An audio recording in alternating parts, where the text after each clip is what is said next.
Welcome back to the trading day here on BNN Bloomberg. Rogers Communications will kick off Canadian telco earnings seasons when it reports tomorrow morning ahead of the bell, long before trading starts. It will be followed by BCE on May the 8th and TELUS and Quebecor on May the 9th. Here to shed some light on what to expect this quarter, in particular on whether BCE will or should cut its dividend on May the 8th. We're joined now by Jérome Dubreuil. He is a research analyst in telecom and media at Desjardins Securities. And as a reminder, BCE is the parent of this television channel through its Bell Media division. Jérome, let's start with the BCE question. I'm looking at my Bloomberg terminal, and the consensus call from Bloomberg's survey of analysts, almost certainly including yourself, is that BCE will cut the dividend. The projection from Bloomberg News is that the dividend gets cut essentially in half to 50 cents per share per quarter. You think that will happen, and you think it's the right thing for BCE to do. Explain why. Yeah, thanks for having me. Yes, we do believe this will happen at some point in 2025. The timing is a bit more difficult to predict. You know, this is a board decision, and they can choose to cut it or not whenever they want. However, with regards to whether they should be cutting it, we definitely think they should, and the reason being that you can't be everything for everyone as a company. So if given that they have decided to be investing south of the border, this investment phase will require capital. And so the capital has to come from somewhere, and we think a prime spot for it is the dividend, especially given the market pricing the stock at 13% yield or so, is sending the company a signal, in our opinion, that the yield has become too high. Is a dividend cut priced into the market at this point? I guess you've partially addressed that question by speaking about the dividend yield, but this has been under discussion for a long time. And we also, and I think you're of this view as well, we hear people say that the share price would likely rise on news of a dividend cut. That's a tough one. I think me and most of my peers definitely see it coming.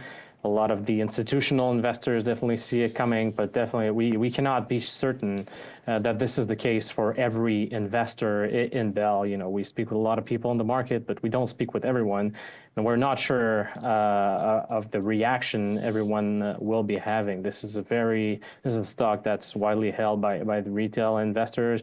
Retail investors like their dividend, understandably so, but at this point, very difficult to forecast whether the share price reaction will be good. One thing is certain, however, is that the institutional investors would see this move positively. However, I would not necessarily be stepping in front of that event.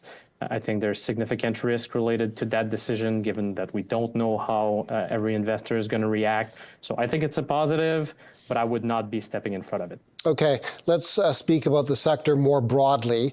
Another view that we sometimes hear expressed from portfolio managers is that the worst may be over for the Canadian telcos, at least in terms of headwinds in this country. Things like the regulatory environment, the legislative environment, the sharp reduction in immigration to the country. Do you take that view? What kind of quarter do you think we're going to get?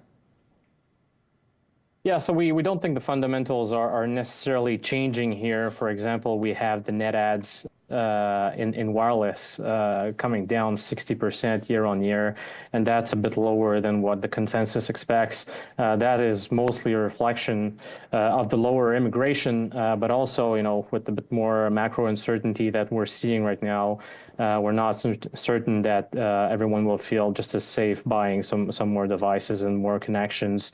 And what we've been seeing in terms of promotional activity in the quarter was still pretty intense again this quarter. So we've been seeing some green shoots after the quarter, but it's a bit easier for those companies to be more disciplined on the competitive front after the quarter is done. So we think it's too early to declare victory on the sector here. We think some of those headwinds will continue probably for about as long as Quebecor will feel the need to price below peers, and this is still the case at this time. What about factors outside of Canada, specifically the the topic that everybody around the world is talking about, and that's tariffs. It sounds like there's certainly the possibility that tariffs will raise the price of handsets that are manufactured in Asia. Is that a significant headwind?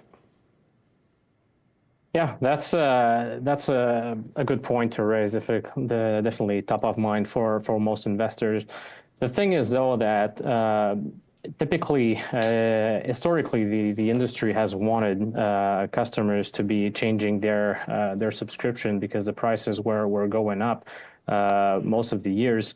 However, now this is not what we've been seeing, and changing the device brings costs for those companies. So, in terms of seeing less turnover, given the fact that probably devices might be going higher, we're not sure it's a negative for the industry at all. And the sector is not immune to macro pressure. Those companies want people to have money to spend. However, they're in a good spot relative to other sectors of the TSX. Okay, we're out of time, but please tell us why TELUS is your top pick in this sector. Faster growth and much more long runway for capex reduction is still our top pick going forward. Jérome, thank you so much for joining us today. Jérome Dubreuil is research analyst for telecom and media at Desjardins Securities. And just to underscore that reminder that BCE is the parent of this television channel through its Bell Media division.